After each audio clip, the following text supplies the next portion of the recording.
Good morning, Vesta. I'm just trying to find myself on the computer.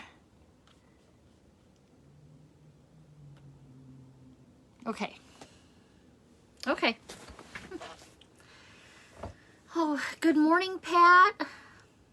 If I've missed a few names, I'm sorry. I was trying to get the computer up and running. Hi, Tony. Thank you for sharing. We got a fun little 3D project for this morning. I was almost late. Hi, Tammy. Hi, Jean. Thanks for sharing. I was almost late because I've been chatting with some friends of mine who are spending some time in Charleston, South Carolina, which is like one of my favorite places to go and to bird. And so I was trying to give them places to visit because they're birding and natural, loving nature also. So I looked at the clock and I'm like, oh my gosh, I got to go to a live. So I'll have to touch base with them later, trying to guide them down to Kiowa Island, which is one of my favorite beaches. So hi, Robin, Karen. Oh my goodness, Kathy. Betsy. Betsy's able to see the live join us today, so that's great. Just trying to make sure that I'm not missing anybody. My Nancy, my wonky sister. Hi, Jean. Okay. Thank you for being able to spend some time with me this morning. Not a whole lot in the way of like any Stampin' Up news. I do want, when I put the camera down, I do want to show you these rhinestones that I got in my last order. And just want to show you how gorgeous they are and tell you a little about that. I'll also show you the March Barn Quilt Block of the Month kit for those of you who have not seen them or would like to learn. I'll tell you a little bit more about how to be part of that group. And hi, Carolyn. Thanks for watching. Yeah, so we'll just flip the camera around and we'll get started for today. Hi, Debbie. Okay, so again, I have to find my camera. Okay.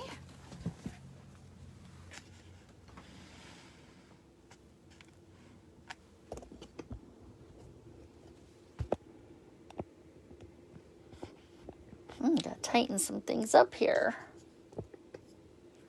There we go.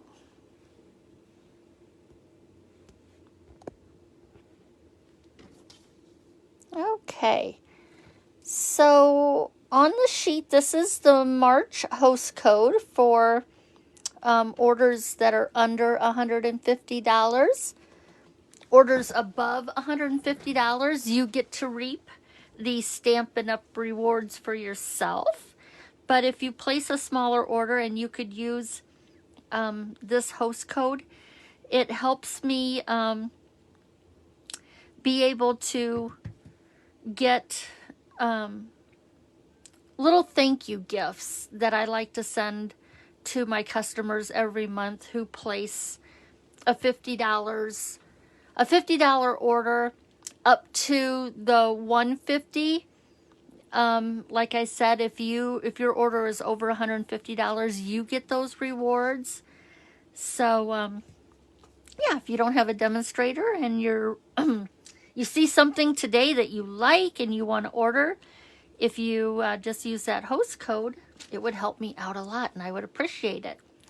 For everyone that's new, my name is Julie Heights. I live in Toledo, Ohio, and I am the chirpy card maker of Quilts and More because I love quilts. And the and more is because I like to bird and I like to do photography and I like to do everything. Dabble in everything at least once to see if I like it. Okay, so Happy Mail is first. I have one card. This is a thank you card that Vesta had sent me. And I just wanted to show you the little bird that's on it. I can't remember what stamp set this is. I do believe it's in the mini catalog. I know Vesta's on here, so she may be able to hear my plea that what stamp set this came from. Look at this pretty shiny paper. I love how she gathered her ribbon behind the image. So thank you so much, Vesta. You know me and my birds, I love them so much. And I'll go ahead and, excuse me. This is the March Barn Quilt Block of the Month card kit. So in the card kit, you get everything that you need to complete 2 barn quilt cards. And I started the barn quilt card kit series because of my love for barn quilt trails. You may want to see if in your state you have any of them. They originated here in Ohio. And because there are so many different barn quilts, it was a good way to start a card kit because it changes every month and the possibilities are endless. So for March, I chose a cute little bunny, and then a pretty flower for spring, and I wanted to use pastel light colors. So this is So Saffron, Smoky Slate, Pear Pizzazz, Petal Pink, and again the So Saffron. In your kit, the 2 things that will not be included is a bow and the center for the flower. These I just added as embellishments after the fact, but you will get the heart punched nose and you will get the googly eyes. So how you finish them off will be totally up to you. The card kit is $10 a month. Like I said, you get everything to complete 2 cards. You get a PDF via email, and we do a Facebook Live at the end of the month for those who want to put it together with a visual presentation. All I need is your email address and your mailing address so that I can send you the invoice. Invoicing is done automatically every month. If you do not want a particular month, then you just ignore the invoice. If you want it, then you just reconcile the invoice. You're not locked in once you do a barn quilt card kit.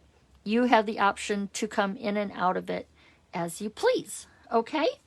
So, hi Lori, hi Holly, hi Patricia. Okay.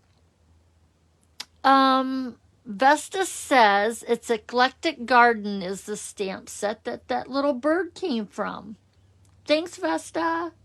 Hi, Deborah. Okay. So our 6x6 piece of cardstock is going to create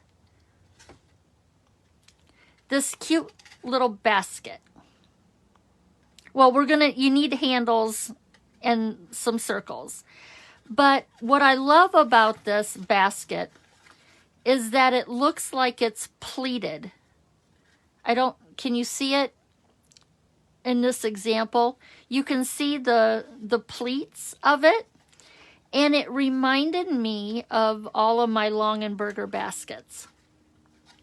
So we're going to do the 6x6. I'm going to show you the template, and that PDF will be available hopefully by the weekend, but it's not ready right now. I still have some photos I got to take. But this 6x6 creates this cute little basket. I used the pierced bloom dies to adorn my basket. And I am going to show you 2 more sizes when we're done making this basket, I made a basket out of a 9x9 and a 12x12 sheet of cardstock. Okay, so that's the 3D project. And you know, this little basket here, this would hold one Easter egg, don't you think? An Easter egg, some candies. I thought what you could do also is put in your basket, glue down a little piece of styrofoam and put in some artificial flowers or some artificial succulents and make a cute little basket to sit on your desk. My very first one that I made months ago holds my little Post-it notes. It's just a little catch basket that I can throw my, you know, my binder clips in or whatever I want it to catch. But this was my first one that I did, and I think it's getting to be time to make a new one. If you don't have binder clips, paper clips, anything that you can use to kind of serve as your third hand in making these baskets will really help. So if you don't have binder clips, chip clips, paper clips, just something to act as a third hand. Okay? Let me show you. Here is the template that will be included in the PDF. I'm going to lose some of the top of it maybe in the shadow, but here's what it looks like. So when this is for a 6x6, so there's your 6x6 piece of cardstock, and with just cutting out a little bit of it, if you look, we're only cutting out a little bit of the pieces. The rest is scoring and making our pleats here on the side. But that is the gist of the design. Okay, so this will be in your PDF that I will post to the files section in the Quilt Cards and More group. Okay, and in the PDF I will include some things about making this basket from a 9x9 or a 12x12. It's pretty basic. If you can devise the size by 3, because, and here's the quilting part of it, we have a 9 patch here in our template, okay? So that is the quilting aspect. We have a 9 patch. Okay, so a few things change as the basket gets bigger, but really, cut it, you know, you're going to score it into thirds both directions, and you can really figure out the rest, but I will try to include any and all of my notes that I made for myself. Okay, so whether you have a scoreboard or you're going to use your paper trimmer, which I have got to move something around real quick. I apologize, but I need more room for my trimmer. So I am just going to switch places with the computer.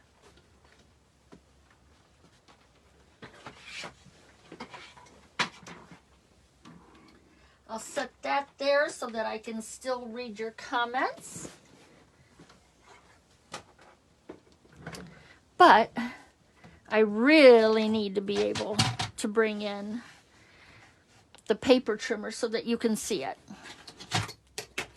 And let's see if everything's still okay.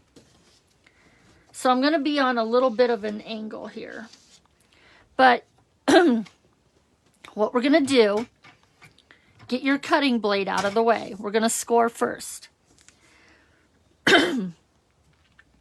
We're going to score at 2 inches. Move your paper over to the 4-inch mark, and we're going to score at 4. Okay.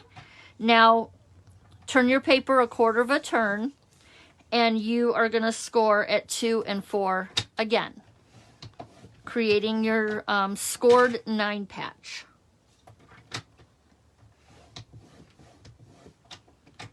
Probably not the quilt that you might have been expecting, but it's a quilting element, okay? So then what I did was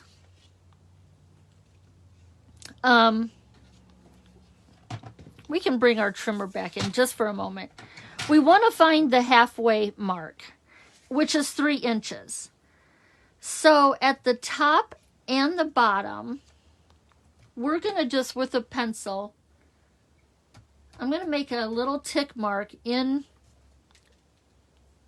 my cutting track, which I have my side at 3 inches. I'm just finding the halfway point, and I'm just making a little tick mark, because we're going to draw a line from that tick mark to the corners of that middle square on the top and bottom. Okay, so let me bring in my little ruler. And so from that tick mark to this corner here where the score lines meet, we are going to draw a line each corner.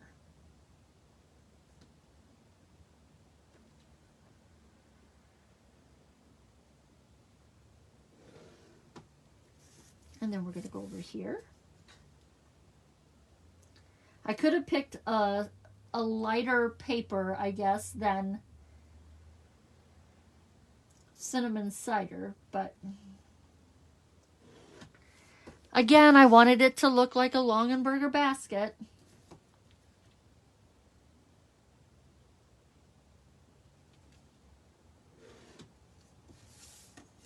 And if you have a dark sheet of cardstock, use a white gel pen or something. You can always flip this over so that you don't see your marks. So what I've done is I've created those, I've drawn out the 2 triangles. Now on your 4 corners here, we need to cut these squares into thirds. Now you can't get it exact, but what I found is if I put, if I go between a 1/2 inch and 3/4 of an inch, I basically can get it really close to equal parts and into thirds. So using my grid paper, each one of these squares is 1/4 of an inch. So on the 3rd square, I'm just going to split that, and I am going to draw a line, but not all the way through. I'm just going to draw a line in this square, skip this one, and then bring it down to that bottom one.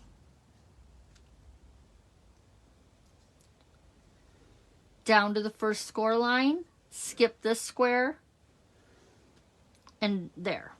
Okay, and then if I move my score line,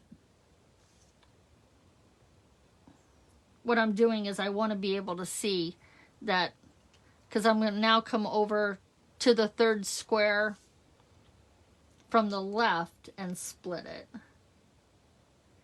It's not perfect, but it's close enough. Draw down to that first score line, skip the middle, and come back down. It's not perfect, but when the pleats are gathered, you're really not going to be able to tell. Okay? Now I'm going to turn it around, and I'm going to do the same thing to the other side.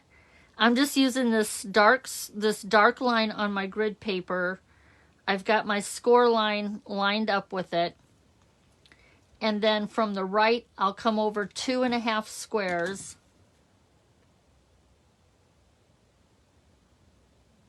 Two and a half.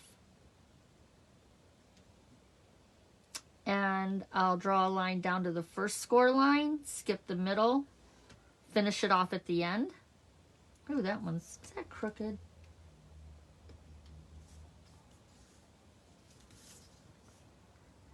Not that it's gonna matter that much, but is it crooked?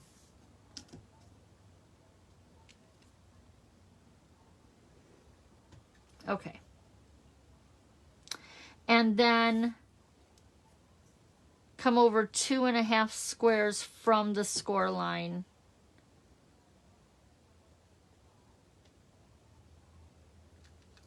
And again, draw your line.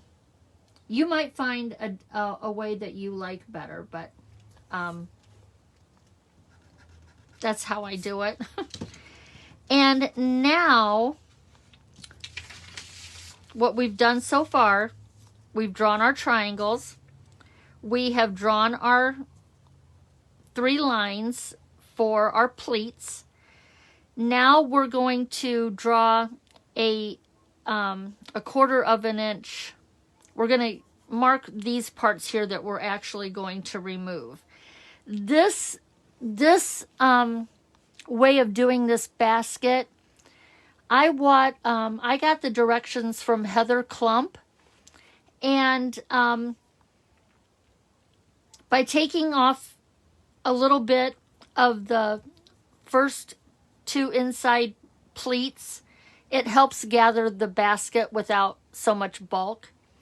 So what I'm going to do is I'm going to turn my 9 patch. I'm going to line up the edge with one of these lines from the square. And again, remember, each square is 1/4 of an inch. I'm going to line my ruler with that 1/4 of an inch. And what I'm going to do is I'm just going to draw a line, not to the outside pleat, because that one's got to stay the full length. But do you see how I just drew a line? Because that's going to tell me I'm going to cut those out.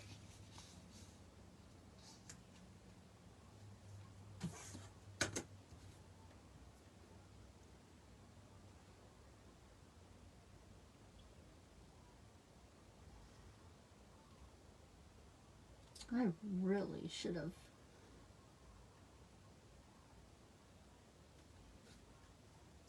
used a lighter piece of cardstock. I didn't think it was going to be. Okay, so we've got all of that drawn, right? So let's go ahead and let's score all of our score lines.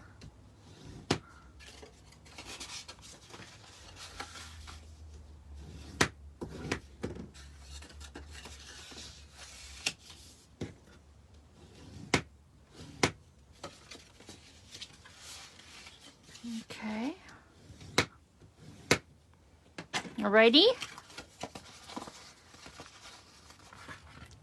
Now what I'm going to do is I'm going to cut out my, on either side of my triangle, I'm going to cut those pieces out.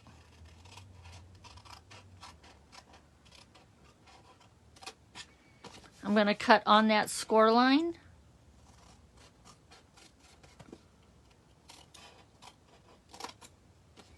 Okay. And then I'm going to cut to the first score line.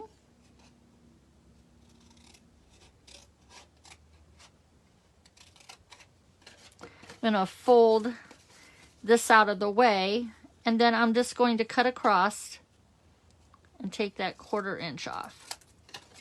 Okay? And just do that on both sides.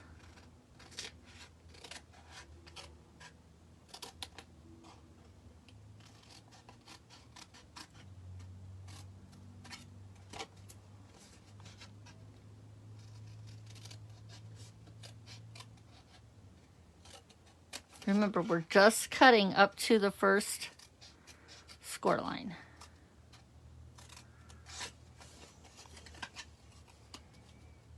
Get that out of the way. Cut those off. Okay, so it's looking like that. I'm going to do the other side.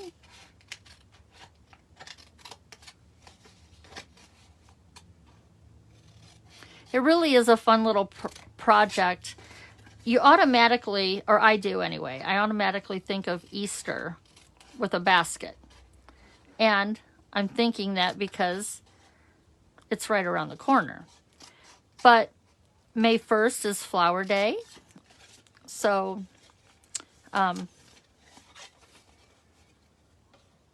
could be just for flowers. Make a cute little hostess gift where you can put just some candies in it. Nice little way to say happy birthday. Now this will not mail flat. So this is something that would be more along the lines of something that you can give to someone.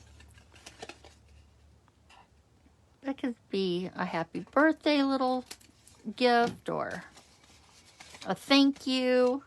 So those are all your scraps. And again, if I bring in the template and lay this down, we have cut away this portion and the inside pleats. Okay, how's everybody so far? I'm going to check the computer real quick. Oh, Jean says her kids love doing May Day baskets. Did they, I am assuming it's not the paper baskets, that they actually put May Day baskets together for loved ones. Thanks for sharing, Michaeline. Good morning, good morning. Okay, so have those, I'm bringing in now. Oh, and what you might want to do is do 2 of these, because you can make notes and keep one as a template. And what you can do is on your template, the middle row, write side, bottom, and side. That way, if your plans are to do something decorative, you like to do that beforehand, you would know that this is the sides, this is the bottom. Okay.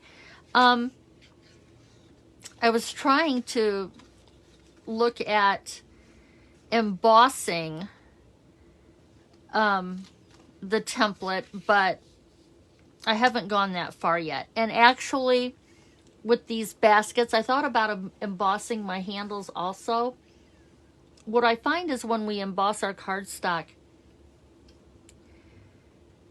it just feels like the cardstock gets thinner. And I know that that's crazy because it's not going to weigh less.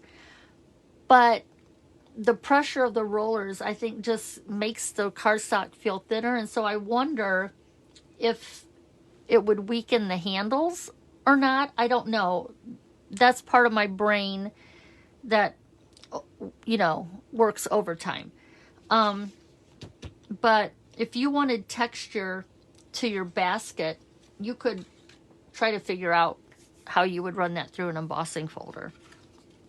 Okay, so flip your template over so that the way it folds, like how you scored it and how you folded it, is on the outside. And what we're going to do is we're going to bring the outside pleats together. Okay? We're bringing the outside pleats together. What you want to make sure of is that this edge here is nice and straight. Okay?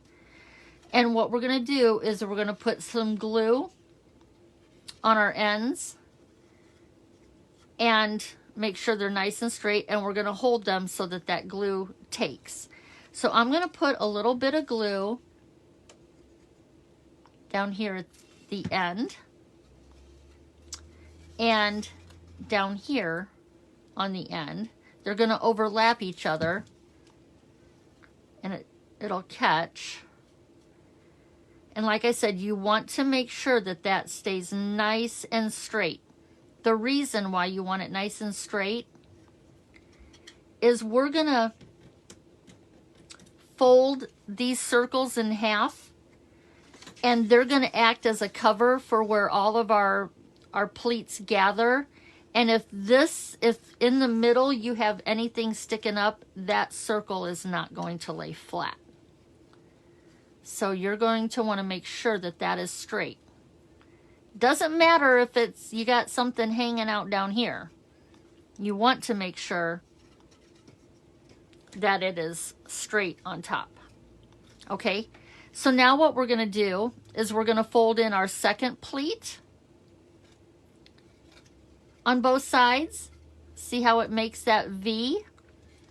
And now that you've got a visual at where they're going to lay, and look at how this is naturally making a curve with the pleat. That's what I loved about this basket, was the curve. Once you see where it's at, I am going to put glue on the other side of this pleat, but up here in this corner, because that's where it's going to meet. And I'm just going to bring it up towards the top of that line. And I'm going to hold it. And then this upper corner and down here I can put glue. I'm just going to let's fold that one back. Put some glue there. And bring that pleat up. Hold it. You could use tear and tape if you wanted. You can use your, I've never used the Stampin' Seal Plus or any kind of the adhesive on the rolls, but I'm sure you could use it as long as it will hold. And then if anything's getting in your way, just fold them out of the way. And then your last pleat, you're going to bring it up. And see how it makes that curve? You're going to bring that up. And what you want to do is see where they want to go naturally.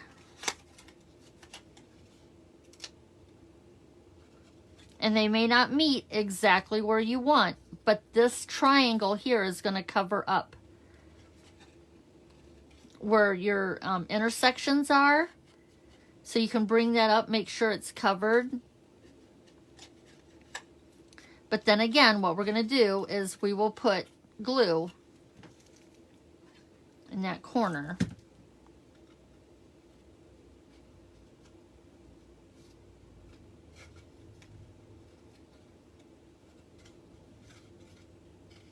And then glue on the other end as well.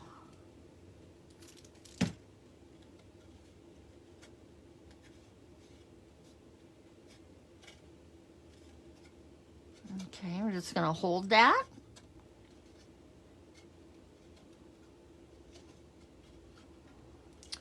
And then you're going to bring your triangle up and just see where you don't want to put the glue too far down to the bottom because it's exposed here.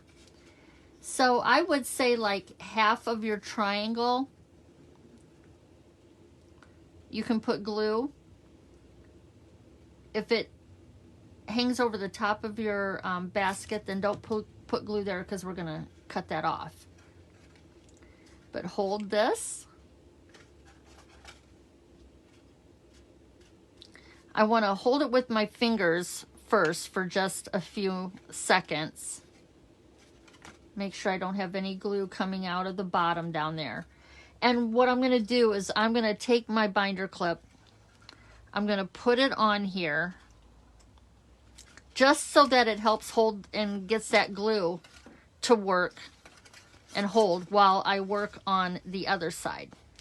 So again, I'm going to take the top 2 pleats, and what I'm going to do is I'm going to look over the top of my basket, because I don't want to bring it in too tight that we're not, you know, a nice little rectangle here.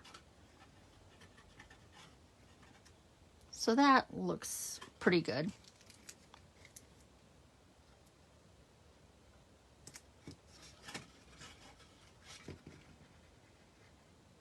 Just good to have that extra set of hands with some kind of a binder clip, or like I said, chip clips, paper clips, hair clips, bobby pins, whatever you have. And again, just make sure that, I'm going to bring this back a little bit. Make sure it's straight.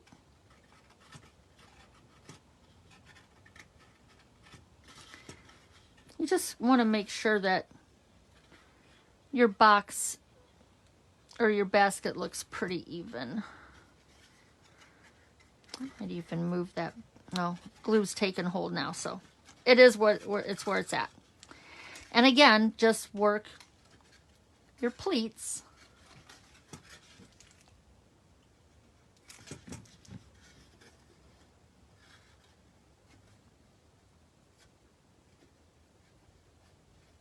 Hold that.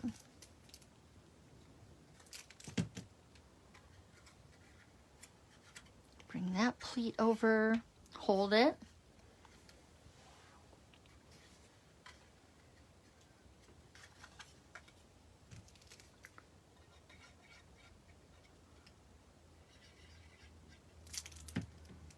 And then bring that over. Oops.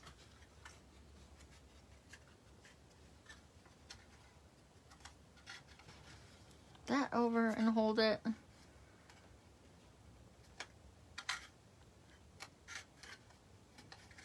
Okay, so I'm just crisscrossing them. And then I will bring the triangle up.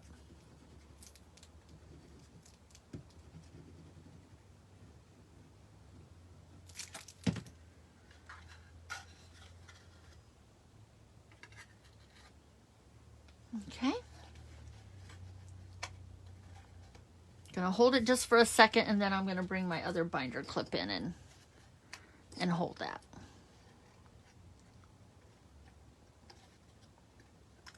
Okay, so there's your extra set of hands. Set that aside and bring in your 2 1-inch circles. Now, the bigger the basket, you'll want to increase the size of your circles so that they cover all your little intersections there. But fold it in half. Give it a good crease on both of them. This is just a little way to hide your work that's underneath. Okay, so you have these little half circles.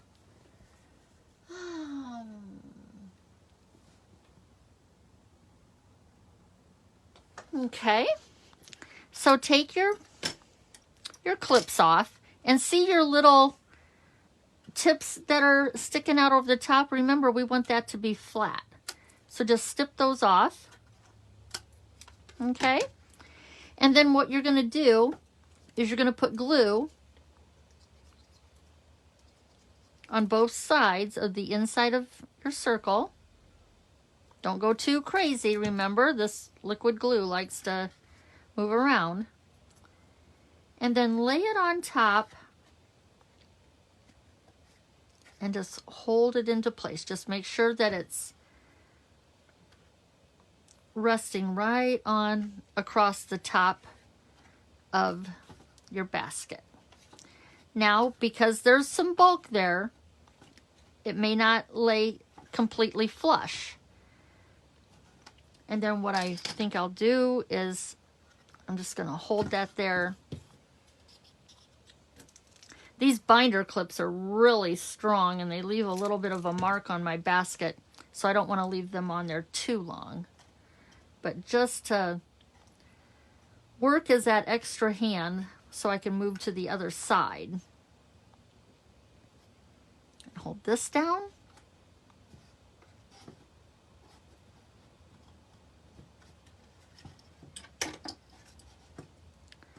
Just gonna hold that there.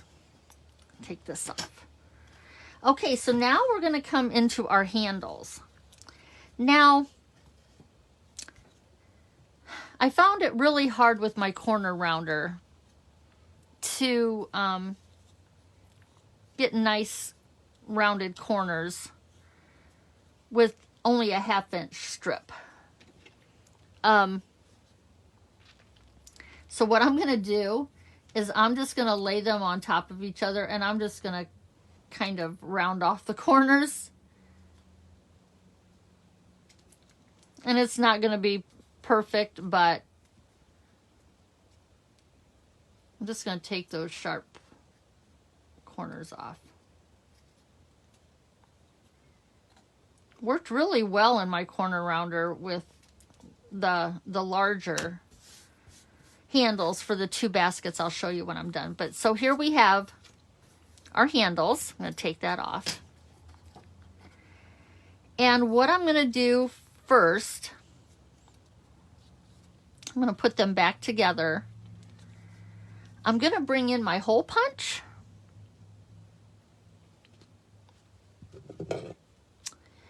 And just going to center, eyeball it.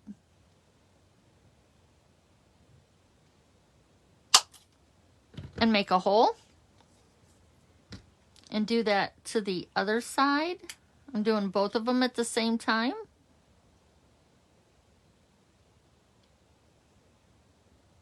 Make sure it's not moving on me.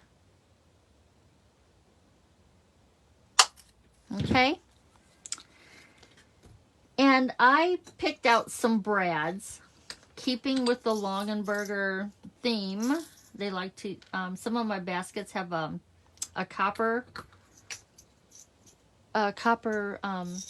they're not brads, but they're like, well, here. Oh, they're kind of like a pin or something that's in my one basket.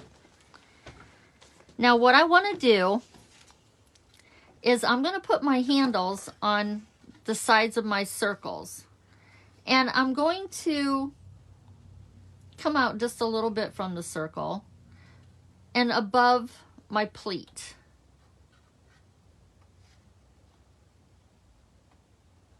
And what I'm going to do,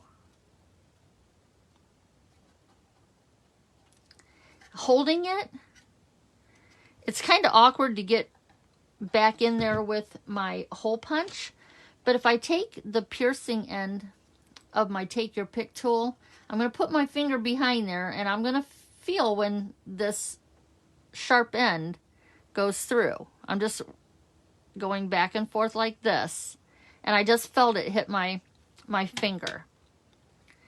So now that I have the holes punched through, then I'm going to bring in one of my brads. And Stampin' Up! Does have brads in the annual catalog. They're black and white. Some are square, some are circle. But I'm going to put my brad through. And then I'm going to find the little ends. Well, come on. I know you're in there.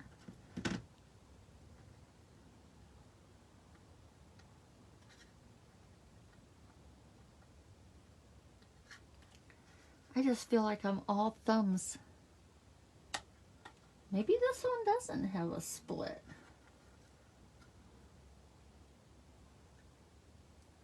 We'll try it again.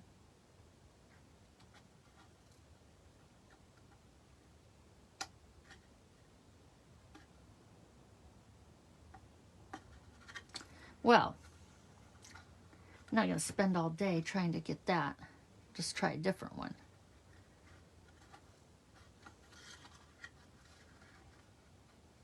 There we go. And see how the brad splits? The little wings there can go on either side. I'm going to turn my basket around, and I'm just going to try and position this close to how I did the other one.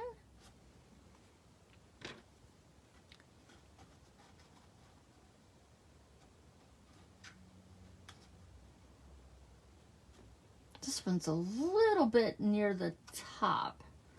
I might I'll try and trim off some of my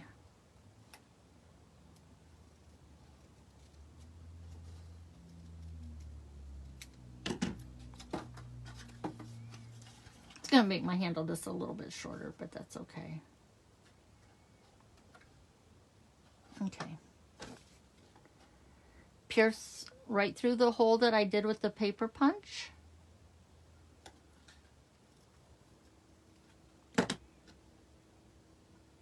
Bring in a brad. Now, if you don't have brads, just make sure that you can secure these handles with something that's really strong. I don't know if our tear and tape would hold real well. The last year when we made the purses, I think I used the tear and tape and it didn't want to hold. I think I might have picked up that same brad that I got rid of before.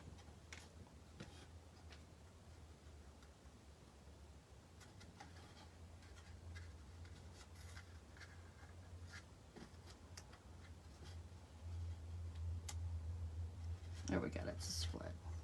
Okay, and then do that again on the other side.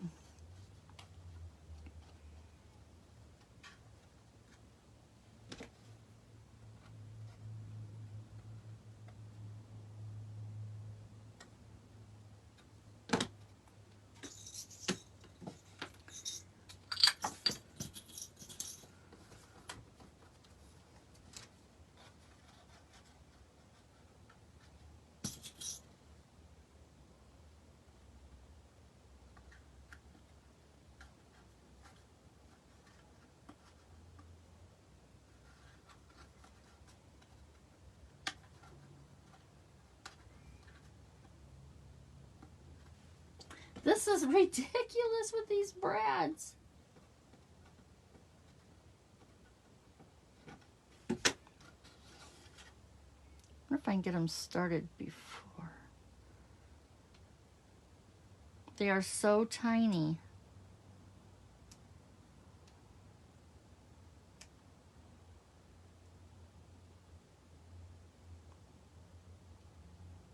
Okay.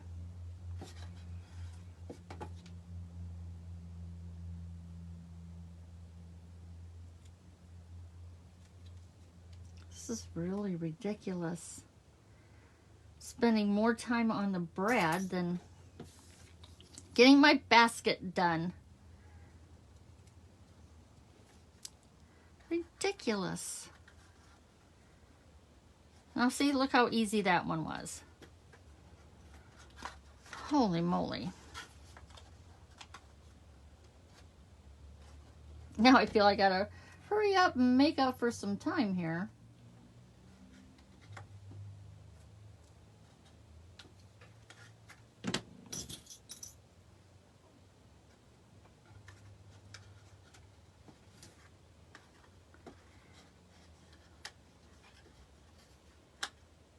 There we go.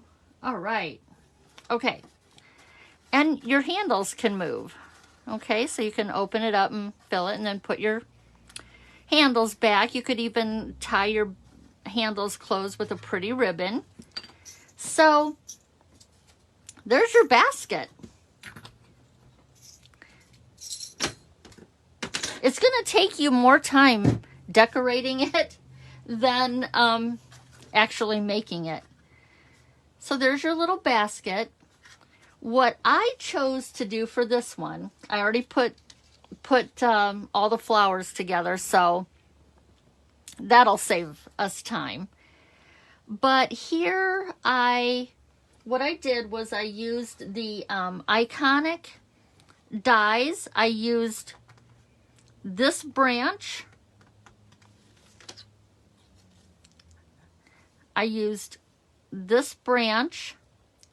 My cerulean warbler is this bird right here. And then I just colored it in to look like a cerulean warbler. And the flowers are all from the Pierced Bloom die set. So here are some of my cherry blossoms. I took these leaves right here, and I had different colors, and I just snipped them and then glued them to the ends of the branch, so they looked like they were on the tree. And then I used the iridescent rhinestones for the centers of my blossoms, and I put the tree branch then on two of the large blooms here, so that I have a way to put it down onto the side of my basket like this. Okay, and what I'm going to do with this one is I'm actually going to use dimensionals on the back here, and I'm going to pop it up off of the side of my basket. So I'm just going to use the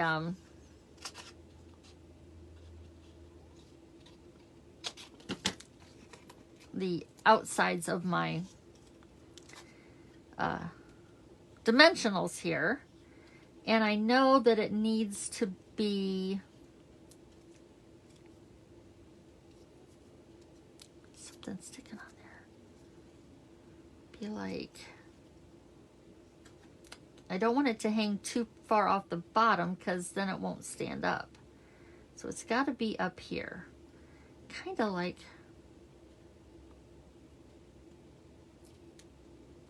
there, and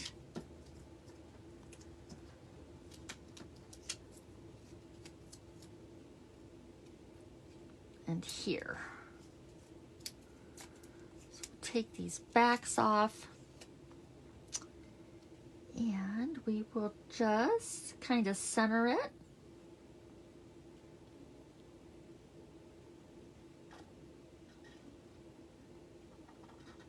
Might come up even higher than that.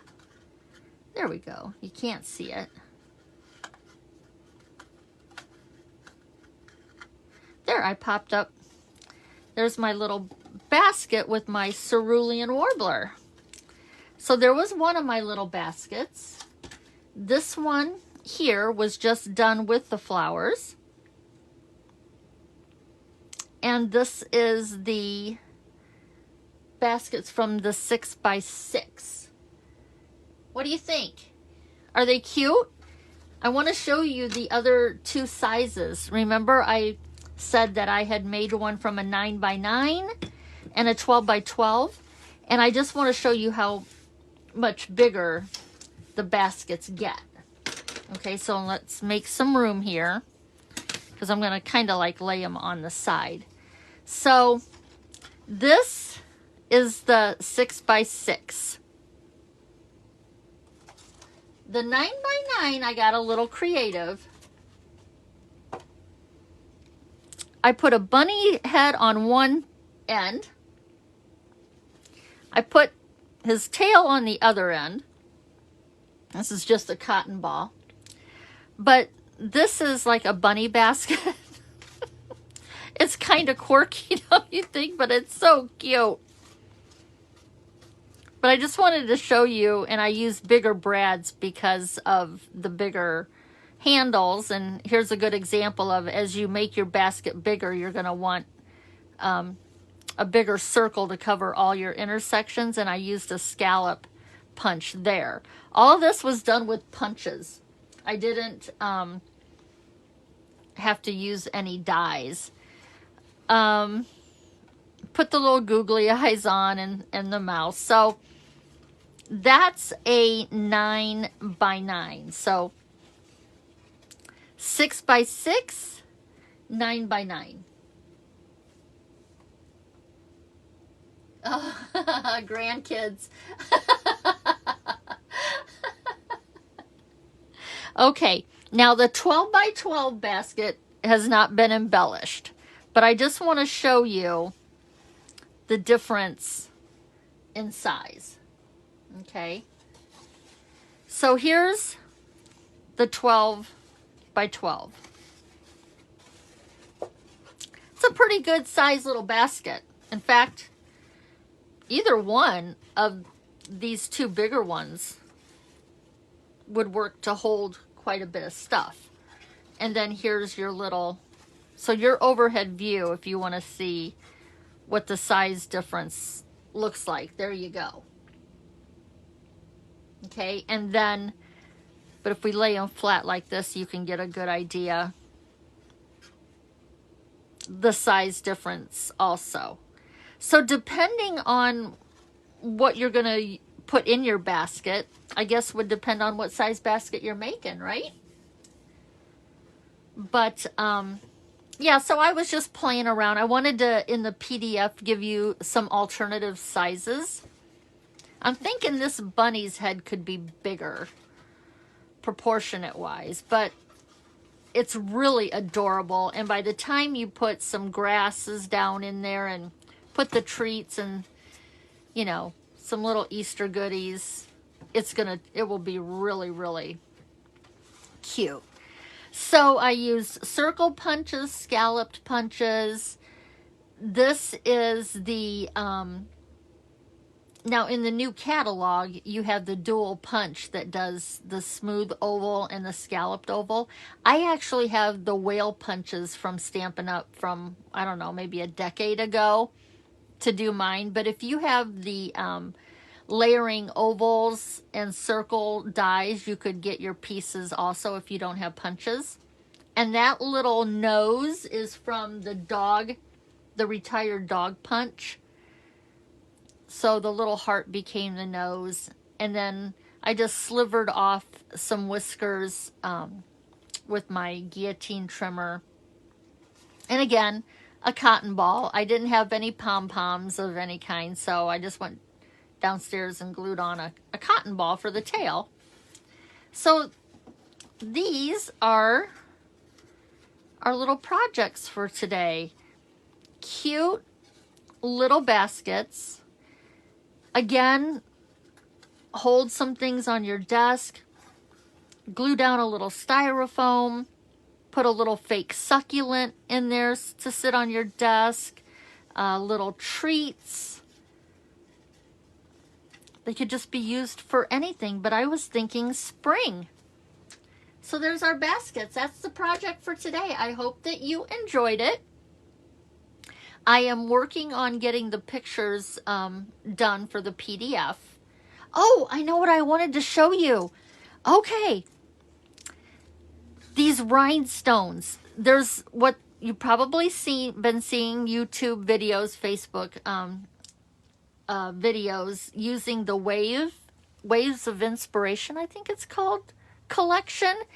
Now the stamps and the dies are carrying over into the new catalog, but the paper and the embellishments are while supplies last.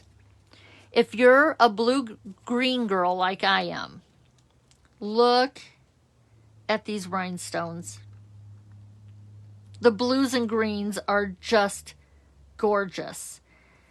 And since these are not carrying over, and neither will the DSP, I believe it's just while supplies last. And they're only available till May 2nd.